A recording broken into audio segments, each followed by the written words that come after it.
شیخ Saadi کا ایک شعر سنا دیتا ہوں، یقین ہے مجھے کہ ہر آدمی کے قلب میں اترے گا۔ شیخ سعدی فرمایا کرتے تھے، فقرہ سن لیجئے گا، بڑا قیمتی ہے۔ انہوں نے کہا ایک بیوقوف کو گدھے کے گھٹنے کی ہڈی ملی، چمک رہی تھی۔ گدھے کا جو گھٹنے کی ہڈی ہوتی بہت چمکتی ہے۔ اس نے سوچا کوئی قیمتی چیز ملی، اس نے جلدی سے اسے اٹھایا، جوہری کے ہاں لے جانے لگا تو گدھے کے گھٹنے کی ہڈی نے آواز دی، تو مجھے ریشم میں بھی لپیٹ کے لے کے جائے گا نا؟ تو لوگ گدھا مجھے نہیں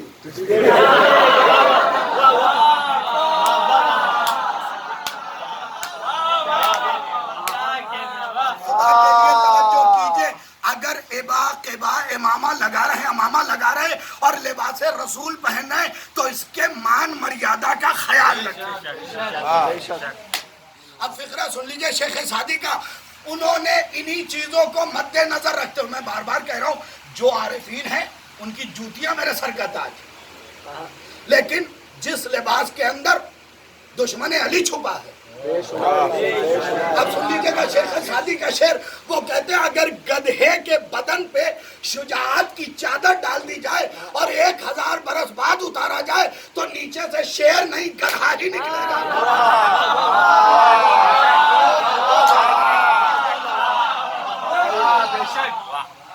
تو اگر اندر علی کا دشمن چھپا ہے نا تو 100 سال بعد بھی دشمن ہی نکلے گا۔ یاد کیجئے نا، عزیز و عزیر کا گدھا مر گیا، 100 سال بعد خدا نے زندہ کیا، نبی کے برابر میں مرا پڑا ہوا، 100 سال بعد خدا نے زندہ کیا، نبی اٹھے صلوات پڑھتے ہوئے، گدھا اپنی آواز لگاتے ہوئے اٹھا۔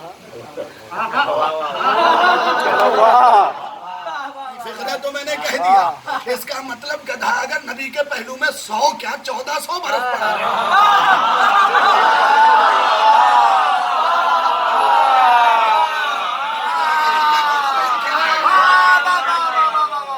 اور جو لوگ فضائل اہل بیت کو تبلیغ نہیں کہتے، نصیحت نہیں کہتے، وہ بے وقوف ہیں۔ فضائل اہل بیت بہترین تبلیغ ہے، فضائل اہل بیت بہترین نصیحت ہے، اس لیے کہ جب تک دل نہیں خوش ہوگا تب تک بات قبول نہیں ہوگی۔ یہ یاد رکھیے گا، جب تک دل نہیں خوش ہوگا تب تک بات قابل قبول ہو ہی نہیں سکتی۔ آئیے ذرا سا نماز کی وضاحت اور کرتا ہوں، پھر بات سمیٹ لیتا ہوں۔ صلوات عنایت فرما دے محمد علیہ۔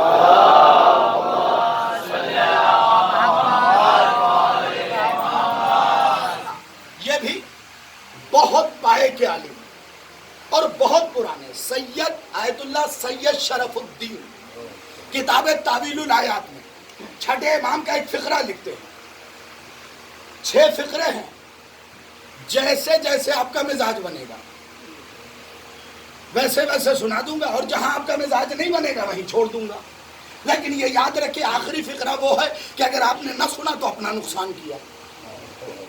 یہ بھی بتا دے رہا ہوں، امام کیا کہتے ہیں، امام کے پاس ایک شخص آیا اور نام کیا، داؤد بن کثیر۔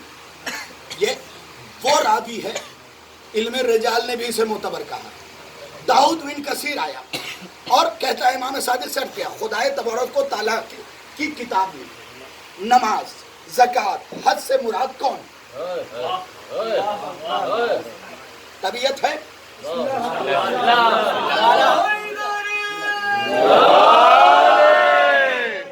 بہت توجہ سے سننا، میں پہلا فقرہ امام کا پڑھنے لگا ہوں، اب یہ نہیں کہوں گا مجھے داد دو، فقرہ امام کا ہے، تم جانو امام جانو۔ تھکن بھی ہے تو لمحوں کے لیے تھکن کو دور کرو، کیونکہ فقرہ بطول کے بیٹے کا ہے۔ مولا نے اپنے سینے پہ ہاتھ رکھ کے فرمایا نحن الصلاۃ فی کتاب اللہ عز و جل، جہاں جہاں بھی قرآن میں لفظ صلاۃ آیا ہے ہم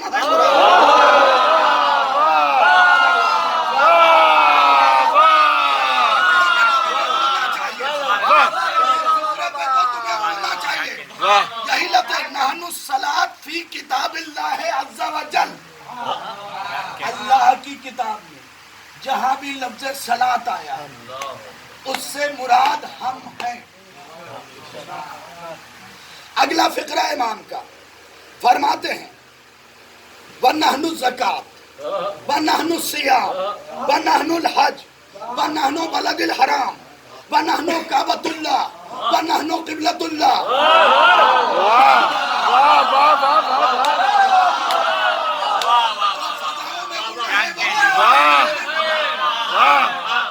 جو زمین پہ ہے وہ کیوں ہے مجھے نہیں خبر، بس اسی کا ترجمہ اور سمیٹ لی بات. مولا نے کیا کہا؟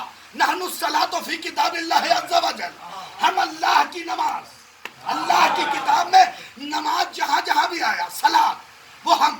زکوٰۃ ہم. مولا زکوٰۃ کے معنی کیا؟ کا پاکیزگی.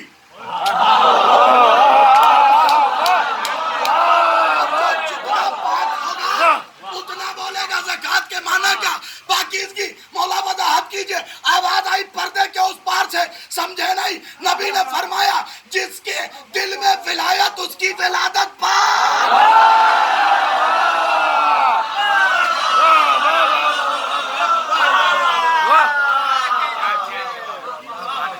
شہر حرام عزتوں والا شہر ہم ہیں. نہ مکہ نہ مدینہ. تو مکرمہ ہماری وجہ سے، منورہ ہماری وجہ سے. اصل میں شہر عزت والے ہم ہیں. جو ہم میں داخل ہوگا اسے عزت ملے گی. اب لو میں نے آنکھ بند کر لیا، یعنی تم پہ بہت بھروسہ کیا تو بند کیا. امام فرماتے ہیں نحنو کعبۃ اللہ نحنو قبلۃ اللہ. لوگوں کا کعبہ ہم نہیں، اللہ کا کعبہ.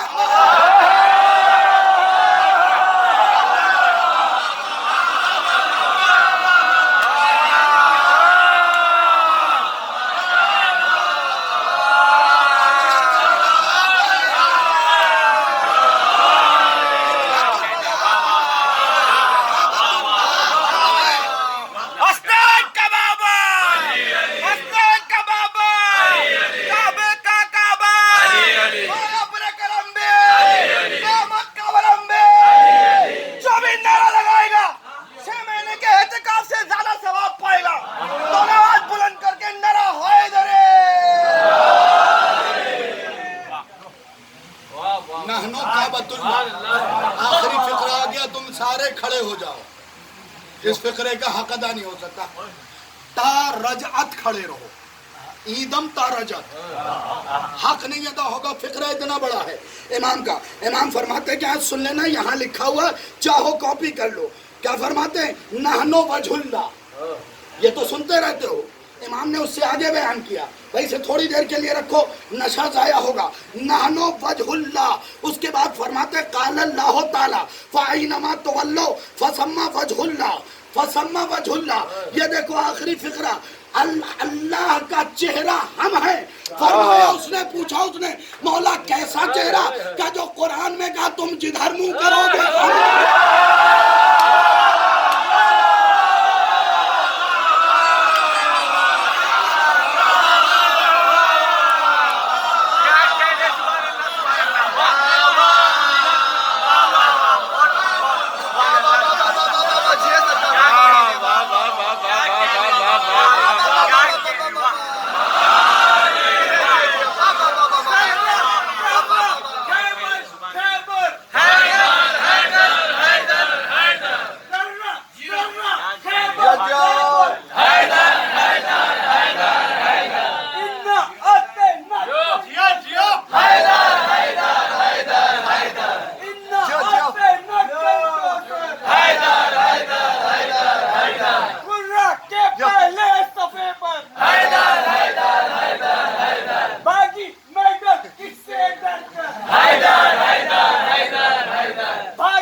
ایک ہی وقت میں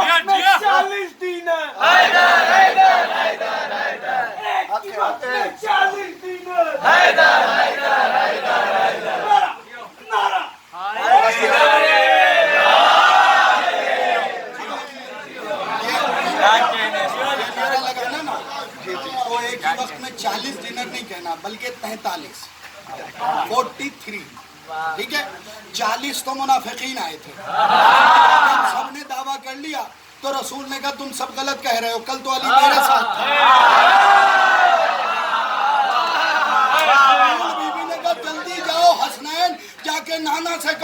علی میرے ساتھ افطار کرو. خدا نے کہا جبرائیل جلدی جاؤ اور رسول سے کہو کل علی میرے ساتھ.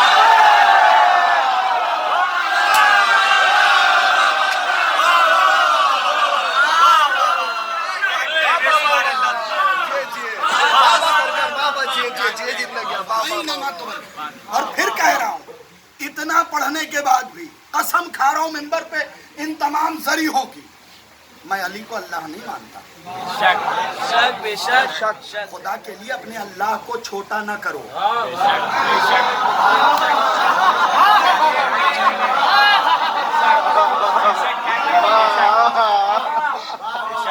تم سوچو تو کہ ہم کتنے صاحب ظرف ہیں. اس جملے کو پڑھتے سب ہیں لیکن یہ جملہ اظہر حسن زیدی صاحب قبلہ کا ہے. انہوں نے کہا ساری کائنات کو خوش ہونے کے لیے اتنا کافی ہے کہ علی کے ہوتے ہوئے ہم اللہ کو سجدہ کرتے ہیں.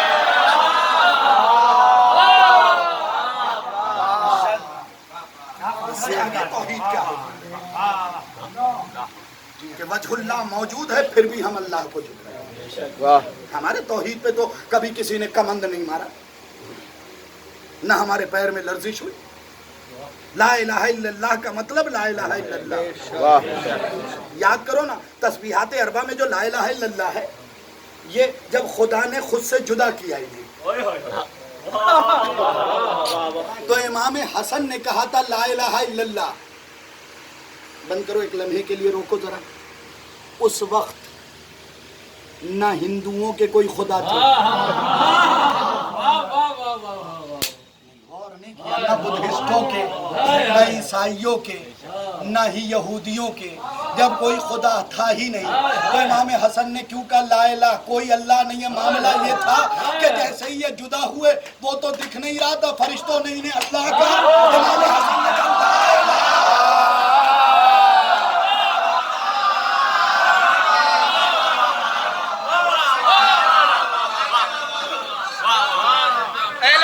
دشمنوں پر مجلس ماتم کے خلاف بولنے والوں پر مجلس کو تراویح سے ملانے والوں پر مولا قاسم کے مہندی کے خلاف بولنے والوں پر مولا کی نظر کے خلاف بولنے والوں پر نعرہ حیدر. یہ نہیں سوچا کرا کہ کسی نے کچھ غلط پڑھ دیا. ہم تو ابھی 12 سال کے ہیں سارے بڑے چپ ہیں. امام حسین نے کیوں بنی اسد کے بچوں کو بلایا تھا؟ اور تو کرو پہلے مردوں کو بلایا سمجھایا پھر وہاں کی عورتوں کو بلایا سمجھایا پھر بچوں کو بلایا. یعنی بتایا کہ جب دین پہ وقت آئے تو ذمہ داری تمہاری بھی ہے. سمجھ گئے؟ اپنے آپ پہ ذمہ داری پیدا کرو اور خدا کے لیے نٹھلے نہ گھومو. کام کاج کرتے رہو اور اس لیے کام کاج نہیں کرو کہ ننجا خرید لو بلیٹ خرید لو دکاٹی خرید لو. نہیں جاب اس لیے کرو کہ حسین کی عزاداری خوبصورت ہے. گھر پہ نہ بیٹھو چائے کی دکان پہ دین نہیں طے ہوگا. کیا کہنے واہ. غدیر کے میدان میں طے ہو چکا. یہ سب 4 کی چوکڑی جو بنی گھومتی رہتی ہے نہیں بالکل نہیں. ٹھیک ہے جہاں بیٹھو ذکر مولا کر لو ایک الگ مسئلہ ہے لیکن اسے مسکن نہ بناؤ. اس لیے کہ امیر نے فرمایا غریب کی مضبوط بات بھی کمزور ہے اور امیر کی کمزور بات بھی مضبوط ہے. تو ولایت اہل محمد پھیلانا ہے تو خود کو تو مضبوط کرو. میدان میں وہ نہیں ٹکتا جس کے پیر خود ہی کانپ رہے ہوں. بس اتنا ہی سمجھانا تھا. پتہ نہیں آنا ہو نہ آنا ہو وہ تو بس لاک ڈاؤن سے اتنے دنوں سے بیٹھا ہوا تھا اس لیے حاضر ہو گیا. اب چونکہ ایک راستہ کھل چکا ہے اور مجھے اس سے پہلے بھی بھائی شاہی جانتے ہیں کہ جانا تھا دہلی پڑھنے کے لیے. حالات کچھ ایسے ہو گئے جس کی بنیاد پہ نہیں جا سکا. زیادہ میسر نہیں ہو پاتا لیکن کوشش کرتا ہوں کہ اگر ایک بھی مجلس پڑھنے آؤں تو حق ادا کروں. سرکار کی سلامتی کے لیے بابا سے بلند صلوات.